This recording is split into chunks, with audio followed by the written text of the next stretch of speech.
Hyderabad Jawahar Nagar PS పరిధిలో గత నెలలో జరిగిన చోరీ కేసును పోలీసులు ఛేదించారు.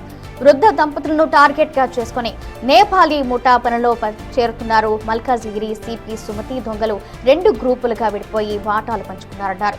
చోరీ తర్వాత దొంగలు నేపాల్ కు పారిపోయే ప్రభుత్వం చేశారన్నారు.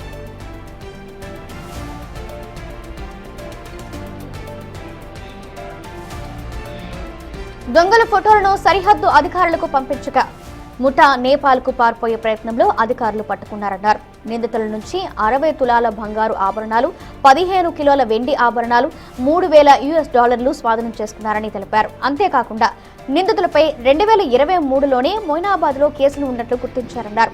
వారిని అరెస్టు చేసి రిమాండ్ కు తరలించామన్నారు సిపి సుమతి.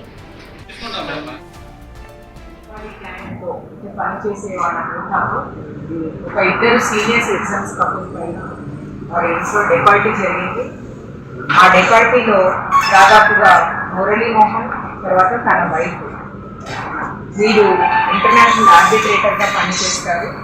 వీళ్ళు golf enclave Mohan's golf enclave అనే ఒక అవుట్డోర్ లిమిట్స్లో నివసిస్తారు. వీరిద్దరూ సీనియర్ కపుల్ ఇంట్లోనే ఉంటారు. ఆవిడ డాక్టర్గా పనిచేస్తారు, సీనియర్ టెక్నాలజిస్ట్. అయితే వీరు సీనియర్ కపుల్ని ఎరిగి వీరి నిస్సహాయతను వాళ్లకు తెలుసుకొని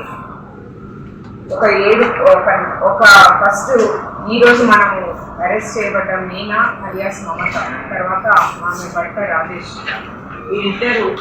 ఇద్దరిని పని వాళ్ళని తీసుకొని వస్తారు. తీసుకొని వచ్చి వాళ్ళ ఇంట్లో పెట్టడం జరుగుతుంది. ఎవరినైతే తీసుకొని వచ్చిందో సబీనా, తర్వాత విశ్వాస్, వీళ్ళని మనం ఆల్రెడీ అరెస్ట్ చేస్తున్నాం. కాకపోతే ఈ మీనా అన్నామే తర్వాత ఆమె భర్త, ఎస్పెషల్లీ మీనా అన్నామే తీసుకొని మిగిలిన వాళ్ళని పనిలో పెట్టించిన క్రమంలోనే దాదాపుగా 6 మందిని ఆ ఇంట్లోకి చేరుస్తారు. పని చేసే వాళ్ళు ఇద్దరు, వాళ్ళకి సపోర్టింగ్ బయట పని నేర్పించడానికంటూ ఇద్దరు, తర్వాత ఈమె ఇంకొకటి తీసుకొని ఆమె భర్త పేరుతో 7 మందిని టోటల్గా ఆ ఇంట్లో సర్వెంట్ క్వార్టర్స్లో చేరుస్తారు. మీనా అలియాస్ మమతాలో మొయినాబాద్ లిమిట్స్లో 2023లో తప్పిన సిమిలర్ అఫెన్స్, అంటే సేమ్ 7 మంది గ్యాంగ్తో కలిసి అప్పుడు కూడా ఒక ఫామ్ హౌస్లో నివసిస్తున్న వాళ్ళపైన డెకాయిటీ చేశారు.